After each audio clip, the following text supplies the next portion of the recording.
let's jump right in. We are tackling a huge topic today, one that has literally shaped empires, art, and the lives of billions of people. We're talking Catholicism and Protestantism. What is the actual difference between them? It's kind of a story about a single family tree that grew two massive, very different branches. So let's get into it.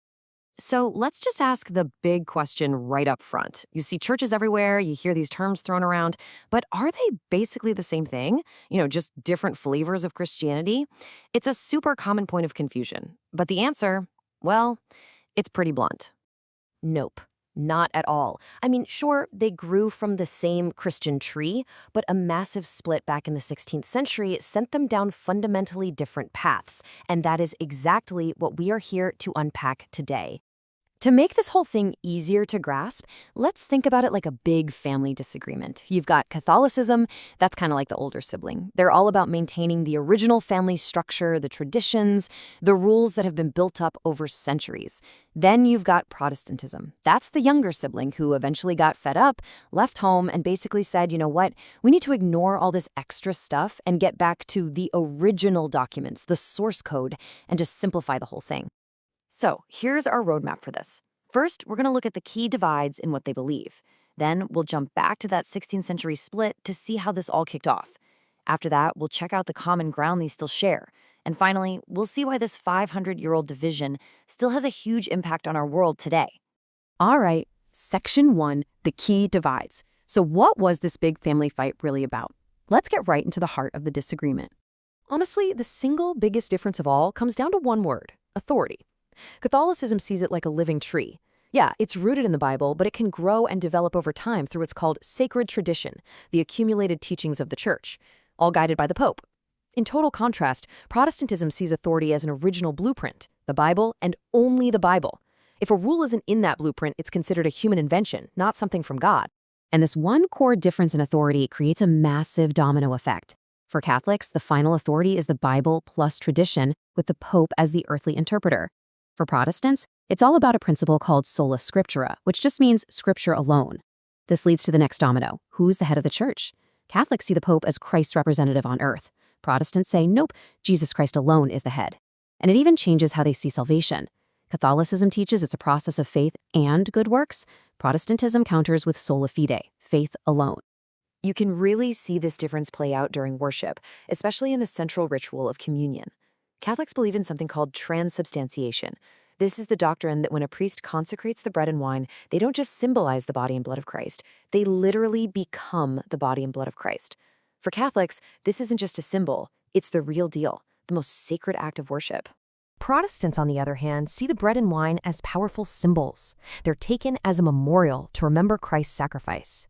It's not a literal transformation, but a symbolic act of faith. So you have this profound difference, a literal presence versus a symbolic memorial. It's the same ritual, but it's experienced in two completely different ways. And when you dig into salvation, the big question is this: is it a journey or an event? The Catholic view is that it's a lifelong cooperative journey with God, involving faith, sacraments like baptism and confession, and doing good works. The Protestant view, though, frames it more as a one-time event, a moment of justification, where a person is declared right with God simply by grace through faith alone. For them, good works are seen as the results or the proof of salvation, not what causes it. Okay, so we've seen the what, the core differences. Now let's talk about the why. How did this massive split even happen? For that, we've got to hop in a time machine and go all the way back to the 16th century and the Protestant Reformation. So picture it. Before the 1500s, there was pretty much one unified church in Western Europe, and it was run by the Pope. But then, in 1517, this German Catholic monk named Martin Luther starts calling out practices he saw as corrupt and, more importantly, unbiblical. The big one was the selling of indulgences, these certificates that were supposed to reduce punishment for sins. He protested, but the church refused to change, so he and other reformers were excommunicated, kicked out. And that was it. That was the moment the new branch, Protestantism, was born. And you can pretty much sum up the entire movement with these three powerful Latin slogans, the three solas. Sola Scriptura, authority is by Scripture alone. Sola fide, salvation is by faith alone. And sola gratia, it's all by God's grace alone.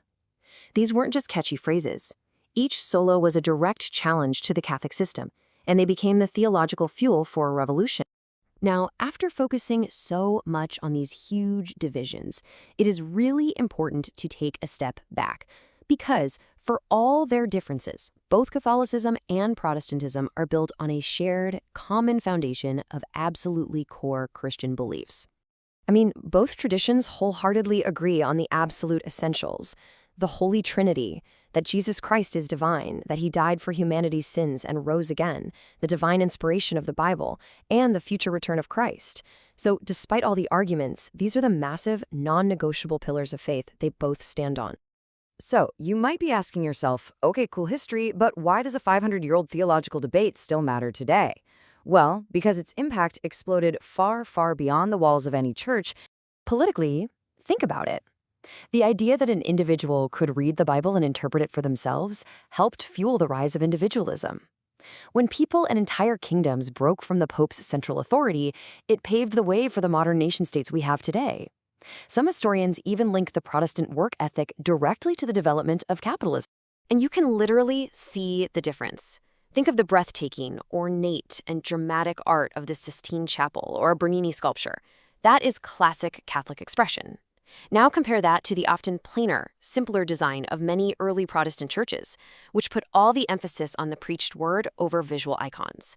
Two different theologies created two totally different cultural footprints.